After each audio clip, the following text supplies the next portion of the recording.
කොහොමද ඔයාලට ආදරෙන් පිළිගන්නවා කුකින් කැබින් YouTube channel එකට. ඉතින් ඔන්න මම අද ඔයාලට අරගෙන ඇවිල්ලා තියෙනවා අපි හැමෝම කැමති රසවත් වීඩියෝ එකක් ගෙදරදීම කොහොමද චොක්ලට් හදාගන්නේ කියලා. ඉතින් මේක හදාගන්න හරිම ලේසි. ඔයාට ආයේ කඩෙන් ගන්න ඕනේ නෑ. මේක හරිම රසයි. ගෙදරදීම හදලා බලන්න. අපි බලමු මේ චොක්ලට් එක හදාගන්න මොනවාද ඕනේ කියලා. මම මෙතන අරන් තියෙනවා පවුඩර් කරගත්ත සීනි, කොකෝවා පවුඩර්, කිරි පිටි, පොල් තෙල්, මුද්ද රස පළම් අරන් තියෙනවා, වැනිලා තේ හැඳි එකක් අරන් තියෙනවා, බෙදගත්ත රට කජු අරගෙන තියෙනවා. ඉතින් මේ වගේ ප්‍රමාණයන් ටික මම ඩිස්ක්‍රිප්ෂන් බොක්ස් එකේ දාලා තියෙනවා.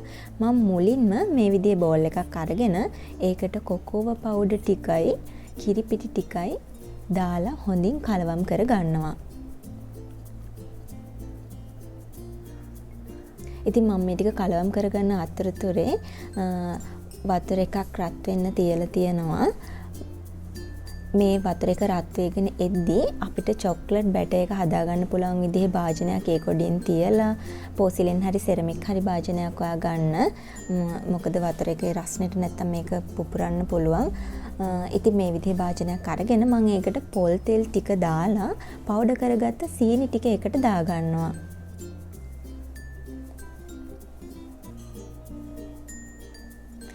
ඊට පස්සේ මම මේ දෙක හොඳින් කලවම් කරගන්නවා. ඉතින් තෙල් එක රත් වෙගෙන එද්දි සීනි ටික දිය වෙන්න ගන්නවා. සීනි ටික හොඳට දිය වෙන්න ඕනේ මේකත් එක්කම. ඉතින් මෙන්න මේ වගේ ගානට එද්දි මම ඊතුරු අමුද්‍රව්‍ය ටික මේකට දා ගන්නවා.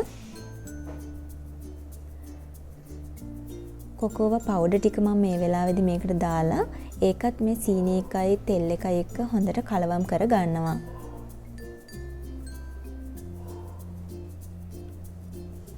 මම මේ වෙලාවේදී මේකට වැනිලා තේ හැඳි එකක ප්‍රමාණයක් එකතු කර ගන්නවා. ඉන් දැන් ටික ටික අපේ සීනි ටික තෙල් එකත් එක්ක දිය වෙනවා. මෙන්න දැන් බැටර් එක ගානට ඇවිල්ලා තියෙනවා. මෙන්න මේ වගේ පදමට ආවට පස්සේ ඔයාට මේක ලිපෙන් බා ගන්න පුළුවන්.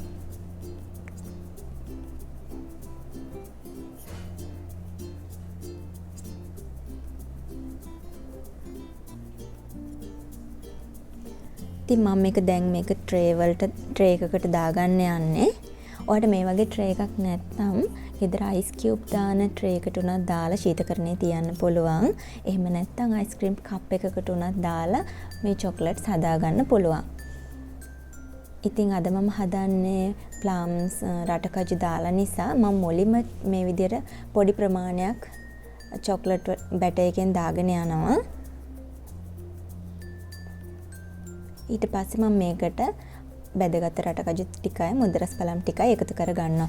මෙහෙම කද්දි ඇත්තටම ගොඩක් රසයි නිකම්ම චොක්ලට් එක කනවට වැඩිය.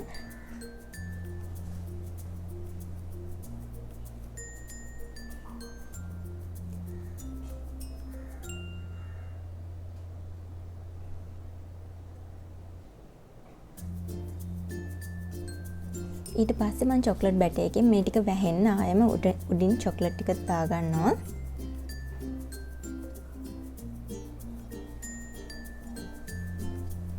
ඊට පස්සේ මම මේ චොක්ලට් ට්‍රේ එක ශීතකරණයේ පැය 2ක ප්‍රමාණයක් තියනවා. ශීතකරණයේ යට කොටසේ තමයි ඔයා මේක තියලා තියන්න ඕනේ. මේ පැය 2කට පස්සේ අපේ චොක්ලට්ස් ටික ඉතින් හොඳට ඇවිල්ලා තියෙනවා. ඒ වගේම කියන්න ඕනේ මේක හරිම රසයි. ඔයාට ආයේ කඩෙන් චොක්ලට් ගෙනල්ලා කන්න හිතන එකක් නෑ. එකපාරක් මේ විදියට හදාගෙන කෑවොත්. ඉතින් ඔයත් ගෙදර ඉන්න ගමන් try කරලා බලන්න. ආයෙම රසවත් වීඩියෝ එකක් අරගෙන එන්නම්.